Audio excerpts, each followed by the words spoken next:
Hey everybody, welcome back to Illiterate Book Club. I'm Matt, I'm John.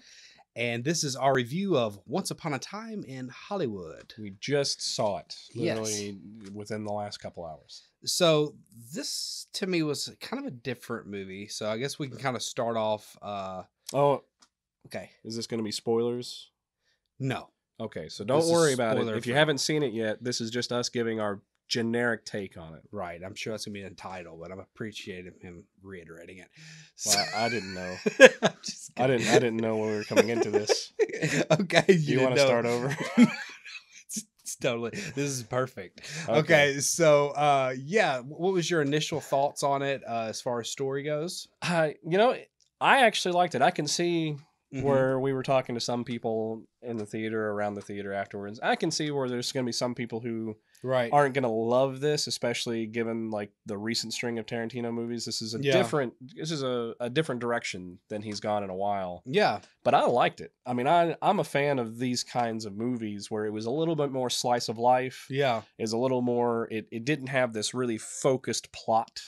No, it didn't. It's kind of funny because it is a really long movie. Y'all should know that going into Mhm. it. And I don't think this is going to be for everybody, but for myself, my wife she didn't really care to like it that much. And we had another friend go, he didn't seem to be too down with it. But for myself, like the character development that they have, and even though there might not be something actually going on in that particular scene, just the interactions that they're having, like you said, the slice of life, and you Yeah. enjoy these characters. Obviously, Leonardo DiCaprio, Brad Pitt, and Margot Robbie, you know them as actors, and they're excellent actors. So just to see them portraying these characters, that was just kind of enjoying in Yeah. itself. And something like you have to remember, like what gives like those kind of movies a bad rap, I think a lot of times, is without plot, movies can tend to lose tension Right. between characters and scenes. And this was not the case at all. Like every scene, even if it wasn't like the most dramatic tension, there was Right. like tension between somebody. There was something really driving the acting, I think, Right. And from one scene to the next. and even if there wasn't necessarily tension and like a sense of suspense, which I think later on in the movie, as the plot develops, you obviously get that sense as well. Even if there wasn't that type of tension, in just the flow of the way every scene was shot, it wasn't boring. I don't know how to Right, exactly right. say it better than that, but it Yeah. just seemed like, it had a very almost if you watch, obviously you're on YouTube, so you watch like a lot of vloggers and a lot of ways, it Mhm. kind of had like a little bit of a similar vibe to the way vloggers vlog, like an everyday type day. Right. They Right. might have a close-up on some food or something like that, them opening something, Yeah. them I mean, walking. really good It shows that. cinematography, Right. Framing everything about Right. these people and their lives, and it follows several different characters. Right, as well. right. And, I mean, I'm not comparing Quentin Tarantino to a vlogger. I mean, No, I guess obviously. I But, I guess, mean, yeah, it just felt like it I had get what you're somewhat of a similar feel. My point is, he made the mundane entertaining, at least in my opinion. Well, I mean, he's always been good at that. I mean, even from his earlier works, I mean, Reservoir Dogs, it opens with a diner scene with people just talking. Yeah. And you don't really know these characters all that well just yet, but just their sort of inane conversation is interesting. Yeah.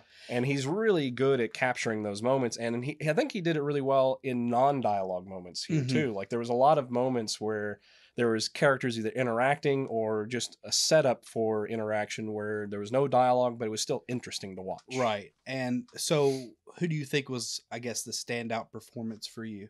I mean, I think it was a pretty good ensemble in my opinion, but obviously. And then, each played there really well. I mean, obviously, this is headed up by Brad Pitt and Leonardo DiCaprio. Right. Both amazing actors. Yeah. And each one played their part just impeccably yeah. well. And Margot Robbie, I mean, she was great in every scene, but that being said, to me, she wasn't that. I don't want to say any kind of spoilers here, but she just wasn't in the movie as much as I thought she would be. Right, she isn't the central character, Right. And she's a side really character, but tertiary, yeah. and here comes like another thought. So here for everybody, I kind of know this history, right? If you watch the Right, trailer, right. you kind of know the general gist of this movie. This is taking place in and around the time of the Tate murders, the Manson family, Right. The murder at Hollywood Hills or something. Yeah, they call it. yeah, all these different names for it. And so I knew of the history, so I knew where things might head in the movie, Right. whereas you weren't as familiar with Well, it. yeah, I knew sort of how where things were going to progress, and that things happened, and I knew kind of the players, but Mhm. I didn't know all of the players. I didn't know necessarily who would maybe be a part of it and who maybe wouldn't be a part of it. Right. And then, I guess for no spoilers, you guys can see like his take on everything. That was kind of a big concern that a lot of people had going into the movie. I remember they were wondering and if it was gonna be feel like it was glorifying a certain event or if it was doing Right. something like that.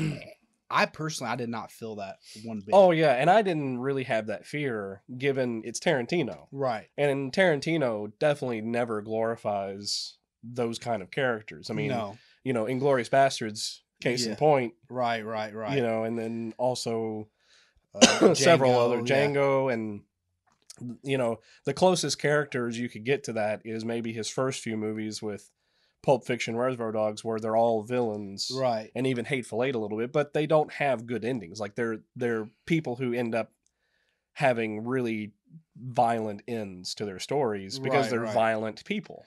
Yeah. And I think that's And so I don't think yeah. he's ever glorified it in the Yeah. sense of some other movies that have actually kind Yeah. of made them a little bit of a heroic Right. figure. Or in some movies can paint a villain and not maybe a villain in real history, but a villain that can just be an intro. I mean, like, okay, I guess prime example, The Dark Knight Rises or Dark Knight. Sorry, it's usually Yeah. Dark Knight Rises. Awful. Dark Knight. Sorry, The Dark Knight. The Dark Knight. I mean, the Joker, awful sadistic person, but at the same time, it's almost like you have a certain affinity for that character. Yeah, The way it's played, it's very charisma. compelling. Yeah, it's a very compelling Right. type of character, and so you wind up laughing at his jokes, and you know what I mean, or Yeah. loving the scenes that he's in. So I mean that element happens, but I guess the distinction was going to be with this was okay, how part of this is some semi real events. Right. And so how was it going to be handled in the historical factor? So overall, I guess we've I mean, is there any more you want to talk about? Is there anything else you can I mean, divulge? if you're a Tarantino fan, there's the great hallmarks of Tarantino movies. Yeah. You have, the amazing soundtrack.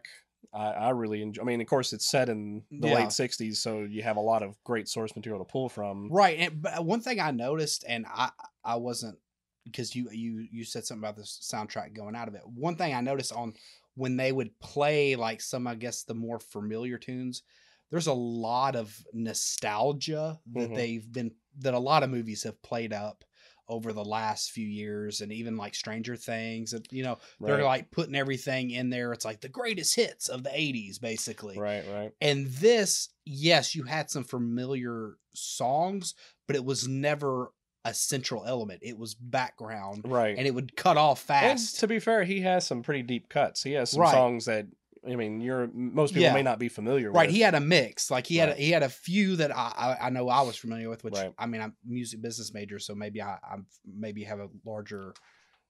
I'm just whatever. I meant it along the lines of maybe I have a larger catalog than most people do. That's fair enough. But the you're throwing me off, man. But yeah, like I felt like he did it very tastefully. It was never like, oh man, listen to this song, and you get into the music. Right. It was there to set the environment. Right. And I thought he did a great job. Yeah, it was part of the scene. It wasn't yeah interjected over. It wasn't just it wasn't like, oh, you remember this song? I mean, which Tarantino's. Granted, I'm not near as big of a Tarantino fan as you are, and I'm not familiar with all his work. I've seen maybe about half of the 9 movies he's made. I know everybody loves Kill Bill. I'm not a Kill Bill fan. Don't tell everybody. Sorry. He is. Don't kill me. But that being said, he's never been very pandering towards the audience, in my opinion. I mean, he's got a very specific vision. Right. And this is true for this. And just to kind of speak to more of these elements, he does keep it within the feel of the late '60s Hollywood, especially TV Hollywood. That's true, and that was a neat way of. Yeah, he plays to some of the cinematography. Yeah. He does some great moments that sort of do a little bit of a blending of reality. I think. Between production and actual life. Right. And I think that was a really neat trope that he had in the movie, Mhm. because I think sometimes he can kind of uh, throw something in some of his movies that seem like, well, this is weird and out of place to a certain degree. Right, right. And he was able to do that same thing, but with the context of maybe it being in a movie or a commercial or something like that, that Yeah. made it seem more congruent. And so he was able to tell these little side stories, but it also made it more congruent to the story that at large. And with that, I think this harkens back to his earlier days Mhm. too. I mean, Hateful Eight, Django Unchained, Mhm. and Inglorious Bastards are all movies that Right. have very focused plots. Very, they narrowed down the cast a little bit more and Yeah. focused on a smaller group of characters with a very driven Mhm. plot. And this kind of goes back towards like Pulp Fiction, which covered several stories at once, Right, and you right. have sort of the backwards and forwards telling within the story of flashing Right. to a memory scene or flashing to other parts. Mhm. And those are all great things he did in earlier works that he Right. kind of didn't focus on as much Right.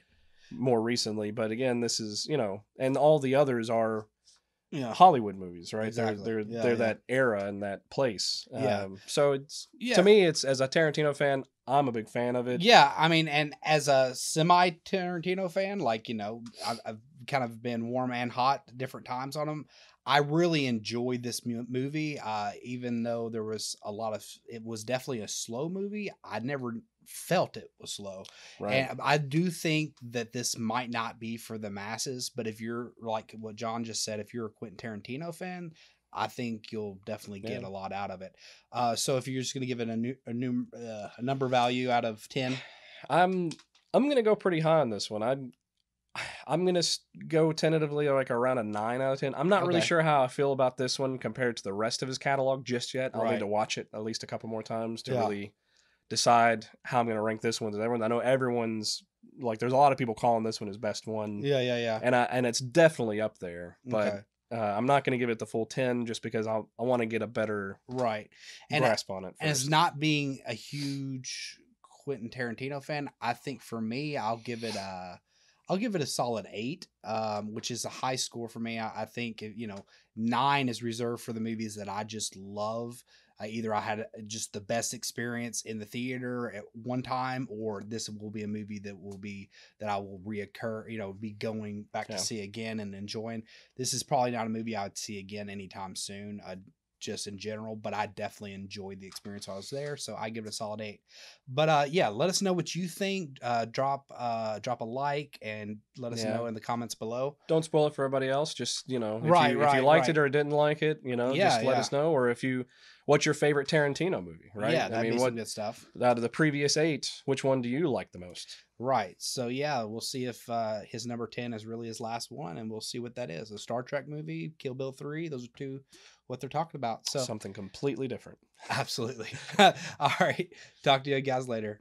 Peace. Bye.